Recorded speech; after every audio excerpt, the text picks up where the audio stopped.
All right, here we go. We are on our way to pick up the new budgie. Woo!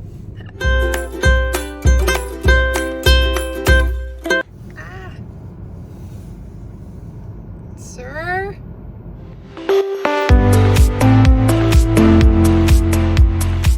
All right, so we've picked her up. There she is. I've noticed a few things already. So I've noticed that one, she definitely does not know how to fly. A few times she actually landed on the bottom, and one time she actually landed kind of on her back and she didn't know how to flip herself over. So this is going to be very, very interesting. It's very clear that she is not okay with human contact. Like, she would prefer to be backed all the way up to the other side of the cage. Yeah, so we're gonna have a lot of work to do. So it seems like she eats a mixture of seeds and like Supreme fruit blend. So at least she's seen a pellet before, because she shares with the other budgies, but I don't know how much of it she's actually eating. She's got some hyperkeratosis here on her cere. We'll see if that's, if we fix the diet, if that goes away. Right now it's also spring. She's obviously very stressed. I don't know if you can see, but she's kind of panting. So you can see that she's actually panting because she's so stressed, because she's not used to being around humans. So we are gonna work on this. I can tell one of her front nails is really overgrown, extremely overgrown. And there's something stuck on one of her other nails, so we'll work on that as well. Overall, doesn't look too bad, but obviously we have a long way to go.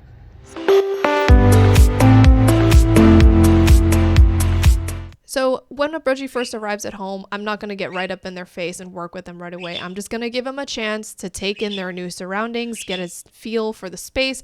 And the second thing I really want to see is I want to see them find food and find water. Make sure that they have food and water, because if they can eat and drink, no matter how slow the training is going, they're going to be physically safe for the time being.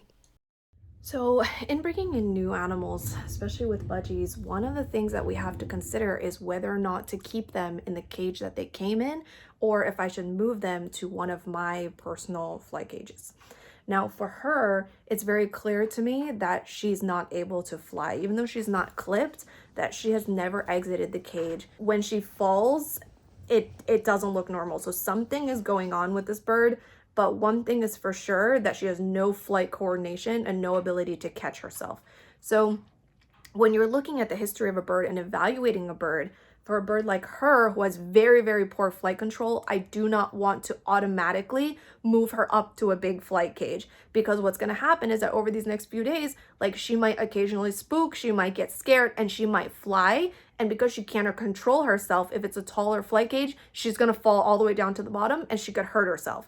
So when you're starting out, for her, this cage, it's still, it's not huge, it's still pretty small, but it's at least something that she recognizes. So with birds in this situation, typically I use what's called transitional caging, which means that I'm gonna slowly upgrade them in cage size so that they can get used to maneuvering a larger and larger and larger space, because she has not been given any opportunity to do so. And if I just give her an open space all at once, she's gonna fly and she's gonna hurt herself. For her, we're gonna have to go up step by step by step, because she is not like Callie. When Callie came to me, she wasn't able to be handled, but Callie was a fairly good flyer. She had been outside the cage on a daily basis. She knew how to fly around a room. She knew how to maneuver. She knew how to control herself.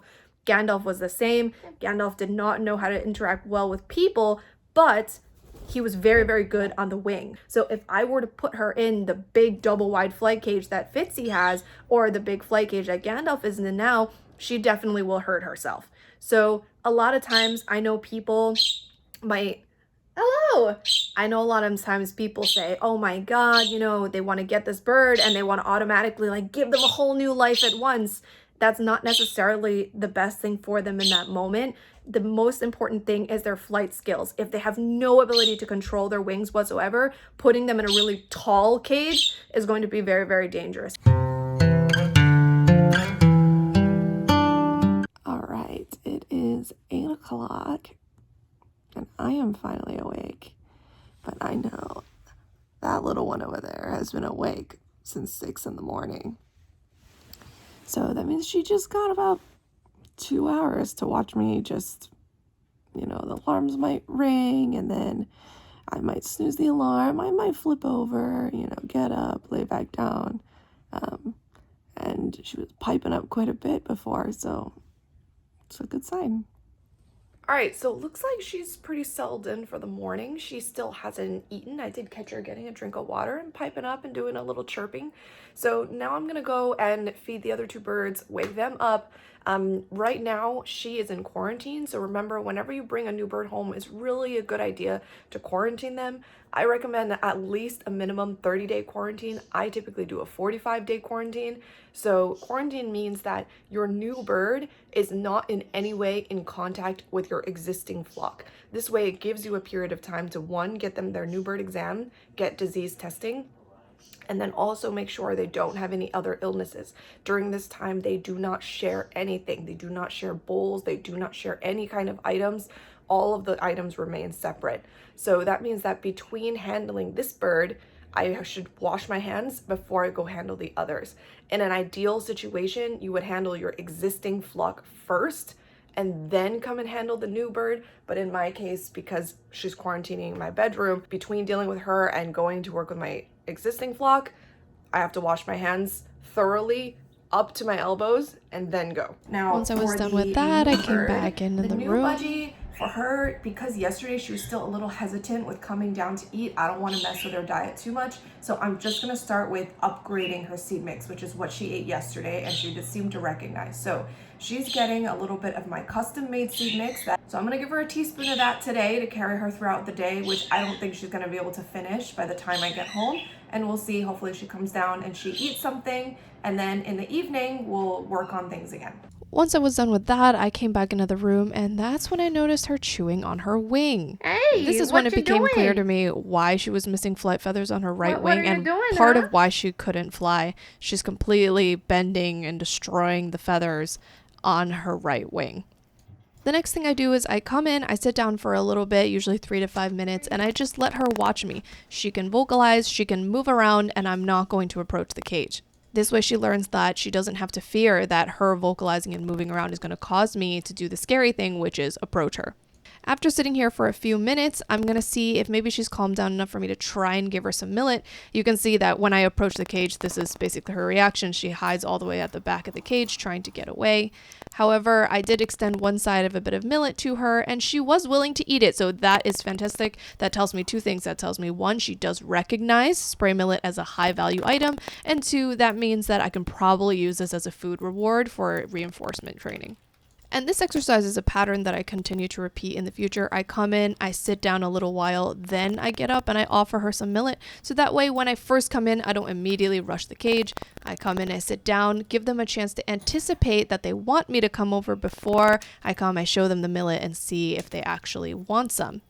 And after a few days, they pick up pretty quickly what the pattern is, and they start to anticipate when I come in that I'm about to get up in a few minutes and get them food, and they're going to start looking forward to it and wanting that interaction, and that's going to play into my favor when I go forward with the training.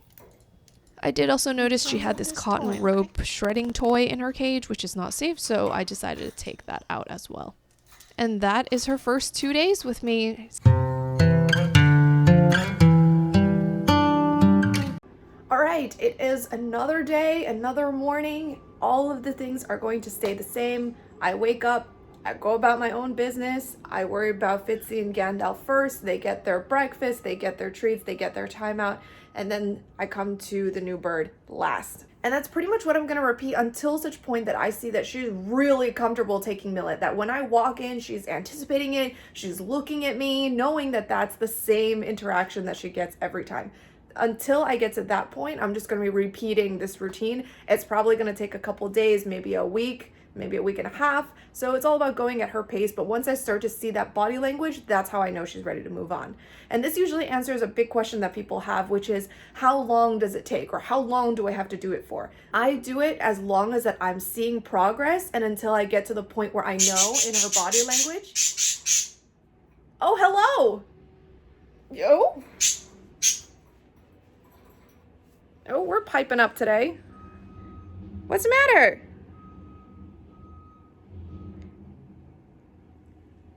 Zoomies!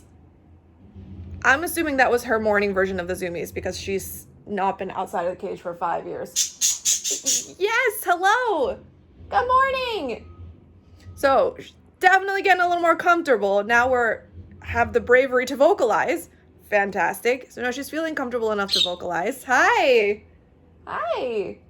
So going back to the original question, which is how long do I have to do it for? I offer that interaction for as long as I see that it is providing her with benefit and she is making progress and it is an enjoyable interaction for her. And until I see through her body language that she is at the point where I'm ready to move on. So for some birds, it's going to take a lot longer than others. But what I'm looking for is not a specific length of time. I'm looking for a level of comfort and I'm looking for behaviors from her showing me that she's ready to move on. Does that kind of make sense? And yeah, you're ready to move on. All right, we're going to give you your millet for the morning. Yeah, she's going to get her millet for the morning. And then I'm going to head off to work and then we'll be back later today. Okay. Millet. And you can see the speed at which now she's kind of coming at the millet. She's not climbing to the back of the cage anymore. She comes with a little bit of intention, a little bit of excitement. That's how we know we're making progress, that we're going in the right direction. So that's how I know that at least this is working for her, that the way that this interaction is happening is enjoyable for her. She starts to anticipate the pattern. And so that means that this is the right approach for her. If something is not the right approach, you're just not seeing any progress whatsoever after a while,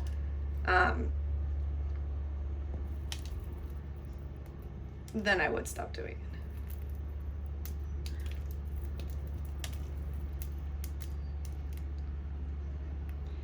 So how would you know that something is the right approach?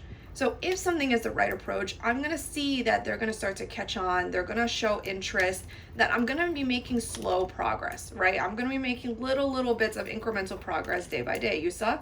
Now she's turning around. Now she's willing to come a little closer.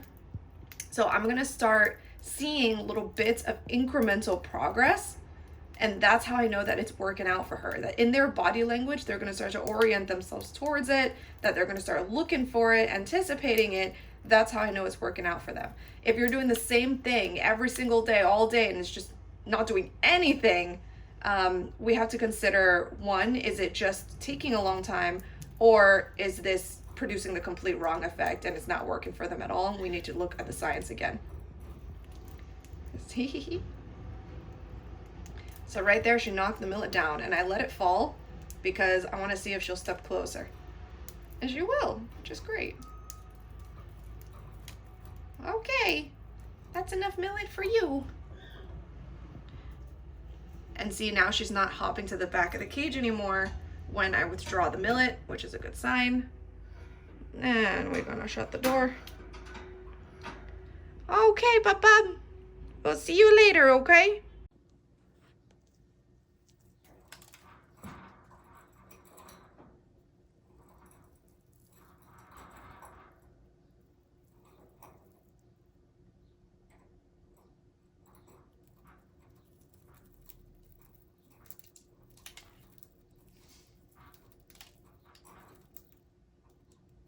Now, skipping forward a little bit in the training session, I got the gut feeling that I think I could have her scoot onto my hand. And this is usually the way I start to teach birds to step up, but it looks like me offering it with the palm up a little bit was too scary. So I decided to back up, just give her, the millet in my hand, give her a little boost of confidence, show her that, hey, we're here, same as always, to give you some millet. So don't worry, to try and give her some reassurance there, and then switch back to the horizontal hand.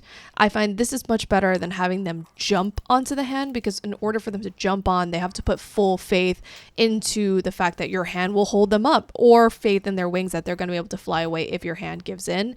For her, she cannot fly. If I were to ask her to jump, that would be asking way too much. So here I use my hand as an extension of the perch, and you can see she nibbles at it. She's testing whether it's stable or not. It's really important here that when she steps on, my hand doesn't shake, or I do my best to not have my hand shake so it feels like a really steady platform. And you can see she uses her beak, explores the stability of the perch. gets her a couple bites of millet, and that's a big breakthrough for us, right? So day 3, we're getting, starting to get there to the kind of a step up like behavior. We're standing on a hand eating millet, so we're making good progress. And after this repetition is basically where I chose to end the session for that day. You always want to end the session on a high note when they're doing well. You don't want to be too greedy, because then if they get frustrated and they feel like, oh, this was awful, and the last thing that they remember is that this was awful and that this was a struggle, that's not what we want in a training session. So I'm looking to end on a high note where she's doing fantastic, she's doing great. Wait, and then she tripped a little bit there getting back on the perch, but it worked out okay for her. But because she tripped on the perch, I thought, okay, I don't want her to end on a bad note. Let's give her one more try, see if she'll give us one more repetition. She'll step back on, and if I can put her back on the perch comfortably, that'll be good for her, and then we'll end the session there. And so she does decide to give me one more repetition, give me step up one more time, which is fantastic. So she gets her bite of millet. I give her a couple extra bites. She even tolerates me moving my thumb there a little bit, which was great. And then I give her some millet, and then afterwards she's free to go, and that is, we are done for the day. I'm going to have a lot more training footage of her, so follow and stay tuned for more updates.